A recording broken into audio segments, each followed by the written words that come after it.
The Descendant by H.P. Lovecraft. In London, there is a man who screams when the church bells ring. He lives all alone with his streaked cat in Gray's Inn, and people call him harmlessly mad. His room is filled with books of the tamest and most puerile kind, and hour after hour he tries to lose himself in their feeble pages. All he seeks from life is not to think. For some reason thought is very horrible to him, and anything which stirs the imagination he flees as a plague. He is very thin and grey and wrinkled, but there are those who declare he is not nearly so old as he looks. Fear has its grisly claws upon him, and a sound will make him start with staring eyes and sweat-beaded forehead. Friends and companions he shuns, for he wishes to answer no questions. Those who once knew him as scholar and aesthete say it is very pitiful to see him now. He dropped them all years ago, and no one feels sure whether he left the country or merely sank from sight in some hidden byway. It is a decade now since he moved into Gray's Inn, and of where he had been he would say nothing till the night young Williams bought the Necronomicon. Williams was a dreamer, and only 23, and when he moved into the ancient house he felt a strangeness and a breath of cosmic wind about the grey wizened man in the next room. He forced his friendship where old friends dared not force theirs, and marvelled at the fright that sat upon this gaunt, haggard watcher and listener. For that the man always watched and listened no one could doubt. He watched and listened with his mind more than with his eyes and ears, and strove every moment to drown something in his ceaseless poring over gay, insipid novels.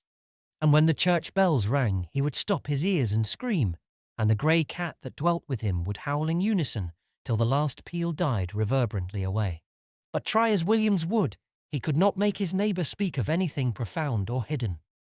The old man would not live up to his aspect and manner, but would feign a smile and a light tone and prattle feverishly and frantically of cheerful trifles, his voice every moment rising and thickening till at last it would split in a piping and incoherent falsetto. That his learning was deep and thorough, his most trivial remarks made abundantly clear, and Williams was not surprised to hear that he had been to Harrow and Oxford. Later it developed that he was none other than Lord Northam, of whose ancient hereditary castle on the Yorkshire coast so many odd things were told. But when Williams tried to talk of the castle, and of its reputed Roman origin, he refused to admit that there was anything unusual about it.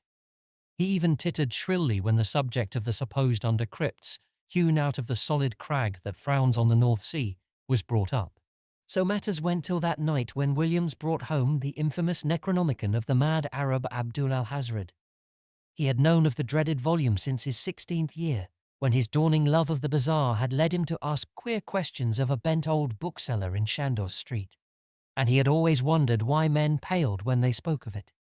The old bookseller had told him that only 5 copies were known to have survived the shocked edicts of the priests and lawgivers against it, and that all of these were locked up with frightened care by custodians who had ventured to begin a reading of the hateful black letter.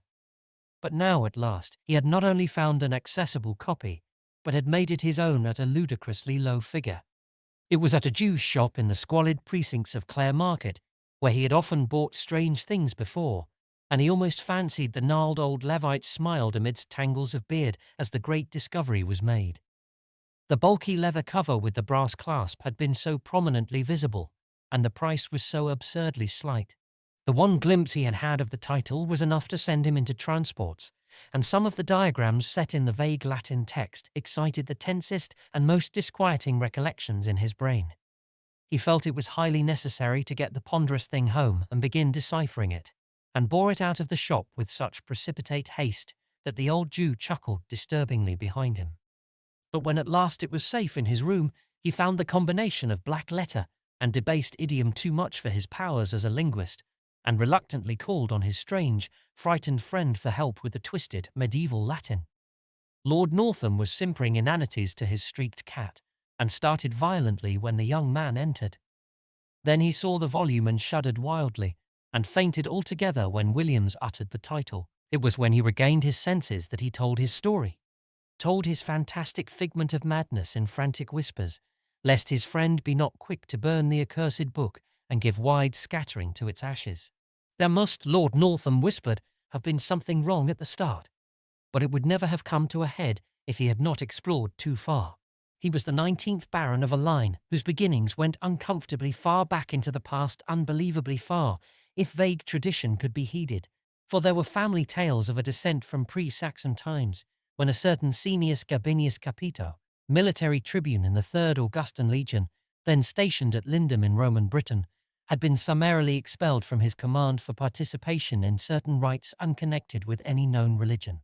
Gabinius had, the rumour ran, come upon a cliffside cavern where strange folk met together and made the elder sign in the dark. Strange folk whom the Britons knew not save in fear, and who were the last to survive from a great land in the west that had sunk, leaving only the islands with the raths and circles and shrines of which Stonehenge was the greatest. There was no certainty, of course, in the legend that Gabinius had built an impregnable fortress over the forbidden cave and founded a line which Pict and Saxon, Dane and Norman were powerless to obliterate, or in the tacit assumption that from this line sprang the bold companion and lieutenant of the Black Prince whom Edward III created Baron of Northam. These things were not certain, yet they were often told. And in truth, the stonework of Northam Keep did look alarmingly like the masonry of Hadrian's Wall.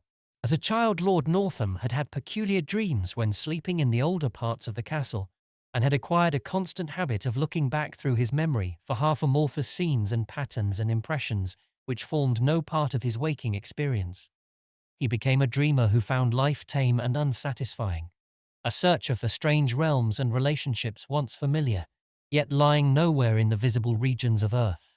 Filled with a feeling that our tangible world is only an atom in a fabric vast and ominous, and that unknown demesnes press on and permeate the sphere of the known at every point, Northam in youth and young manhood drained in turn the founts of formal religion and occult mystery. Nowhere, however, could he find ease and content, and as he grew older the staleness and limitations of life became more and more maddening to him. During the 90s he dabbled in Satanism, and at all times he devoured avidly any doctrine or theory which seemed to promise escape from the close vistas of science and the dully unvarying laws of nature. Books like Ignatius Donnelly's chimerical account of Atlantis he absorbed with zest, and a dozen obscure precursors of Charles Fort enthralled him with their vagaries. He would travel leagues to follow up a furtive village tale of abnormal wonder, and once went into the desert of Araby to seek a nameless city of faint report, which no man has ever beheld. There rose within him the tantalizing faith that somewhere an easy gate existed, which if one found would admit him freely to those outer deeps whose echoes rattled so dimly at the back of his memory.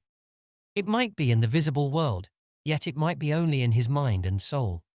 Perhaps he held within his own half-explored brain that cryptic link which would awaken him to elder and future lives in forgotten dimensions, which would bind him to the stars and to the infinities and eternities beyond them.